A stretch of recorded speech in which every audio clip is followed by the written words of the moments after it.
Good morning प्यारे बच्चों। आप हमेशा खुश रहें और मन लगाकर अपनी पढ़ाई करते रहें। अब हम हिंदी का अपना अगला टॉपिक शुरू करते हैं। सबसे पहले आप ये चित्र ध्यान से देखिए और मैं आपको ये पढ़कर सुनाती हूँ कि इसमें ये लड़की अपने दादाजी से क्या बात कर रही है।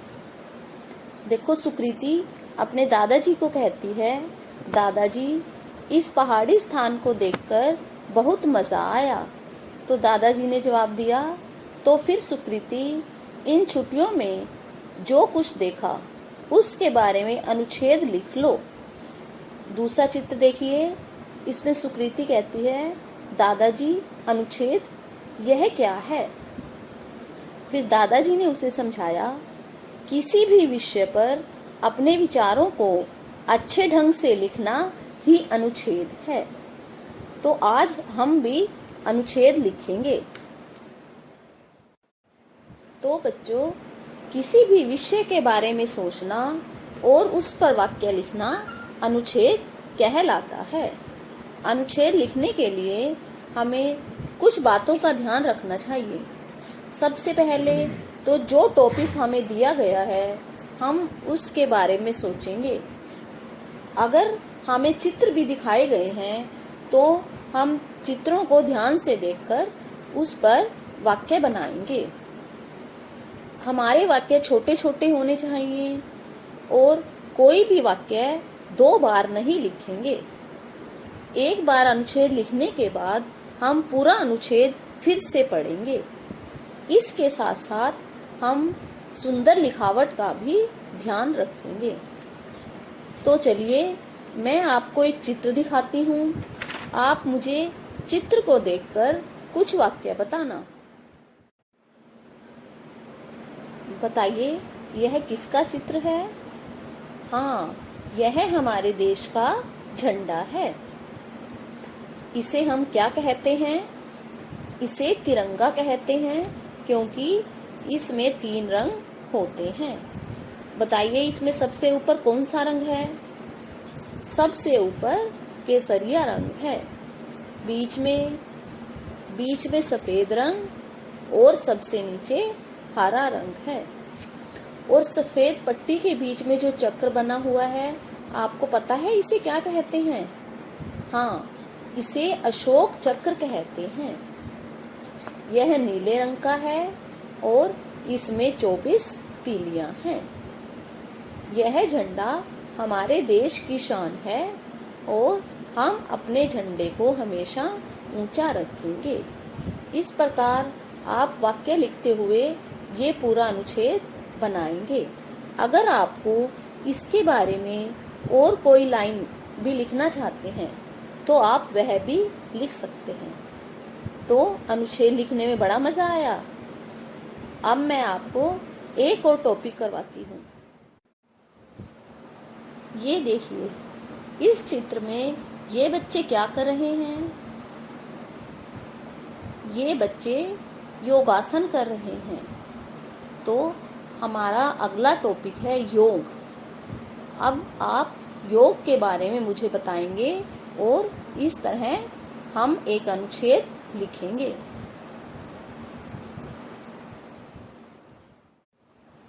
आपको पता है योग करना क्यों जरूरी है? हाँ, योग करने से हमारा शरीर स्वस्थ रहता है। इससे हम बीमारियों से दूर रहते हैं और हमारे अंदर एक नई ऊर्जा का संचार होता है। ऊर्जा का संचार होता मतलब हमारे अंदर एक शक्ति आती है जिससे हम बीमारियों से लड़ सकते हैं। एक बात और बताइए, आपको पता है योग किस स्थान पर करना चाहिए? हाँ, योग खुले स्थान पर करना चाहिए, जैसे घर की छत पर, बाहर बरामदे में या फिर पार्क में। अभी तो हम बाहर नहीं जा सकते, तो हम घर की छत पर या बरामदे में ही योगा कर सकते हैं। इसके साथ साथ हमें ढीले वस्त्र पहनने चाहिए और सुबह का समय योग करने के लिए सबसे अच्छा समय होता है। अब आप मुझे एक बात और बताइए, आपको स्कूल में बिंदु मैम बहुत से आसन सिखाती है ना, आपको उनके नाम याद हैं? हाँ, जैसे सूर्य नमस्कार, ताड़ासन, वृक्षासन, वज्रासन। ये सब आसन हमें जब हमारी अध्यापिका या कोई आपके मम्मी पापा कोई भी सिखाता है तभी हम कर सकते हैं। तो इस प्रकार ये योग के आसन हैं, जैसे सूर्य नमस्कार, ताड़ासन, वृक्षासन, वज्रासन आदि।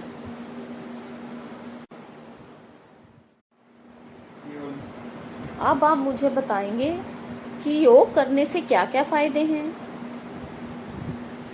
मैं आपको बताती हूँ, बच्चों को योग जरूर करना चाहिए, क्योंकि इससे वे पूरा दिन तरोताजा महसूस करते हैं। उनकी स्मरण शक्ति बढ़ती है। स्मरण शक्ति मतलब याद करने की। अगर आप कोई काम सुबह याद करते हैं तो कभी भी याद करते हैं तो कभी भी उसे नहीं भूलते। पढ़ाई करने में हमारा मन लगता है और शरीर मजबूत और लचीला बनता है।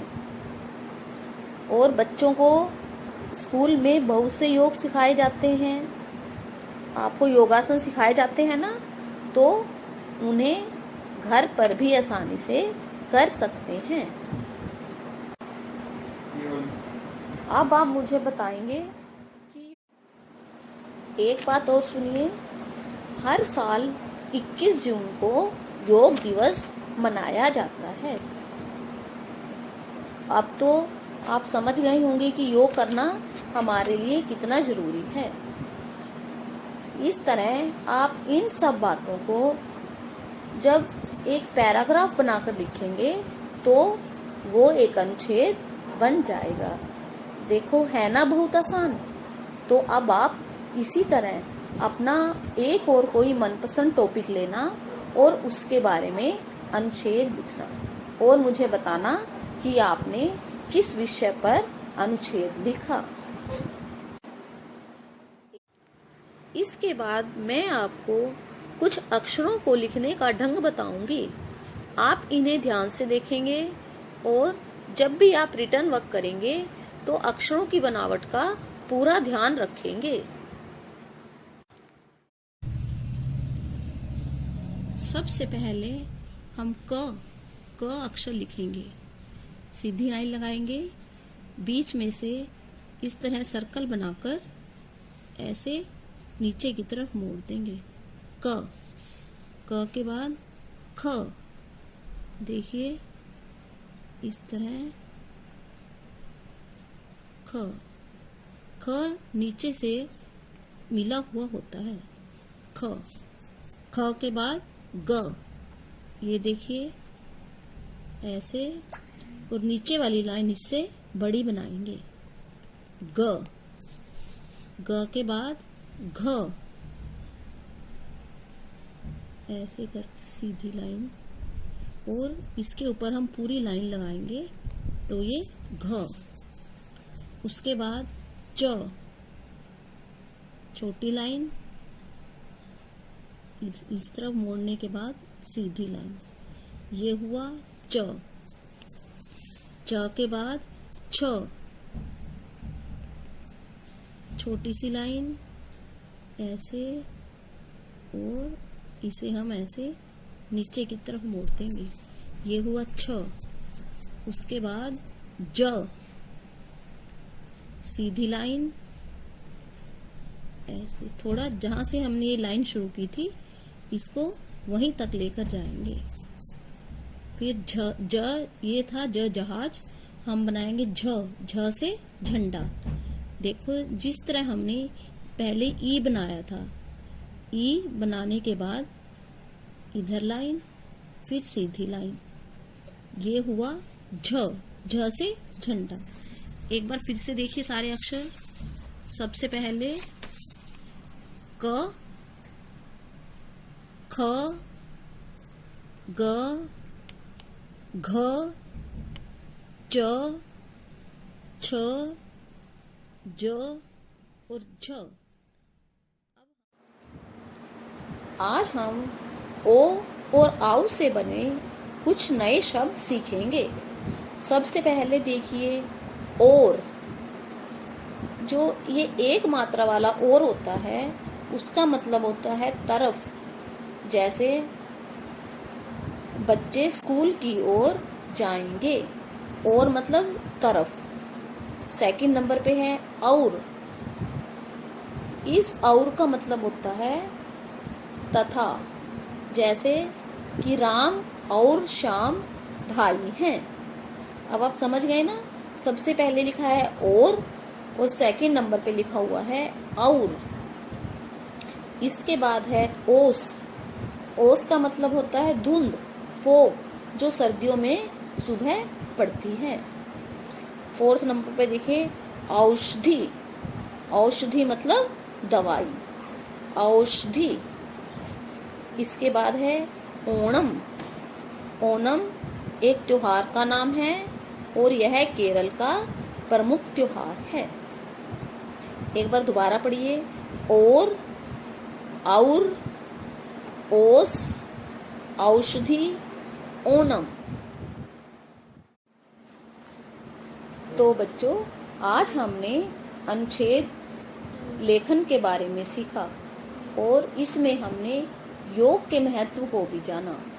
तो आप भी सुबह उठकर अपने मम्मी पापा की हेल्प से योगासन जरूर करना, ताकि आप भी अपने शरीर को स्वस्थ रख सकें और पढ़ने में भी आपका मन लगे। बाय बच्चों, फिर मिलेंगे। Thank you.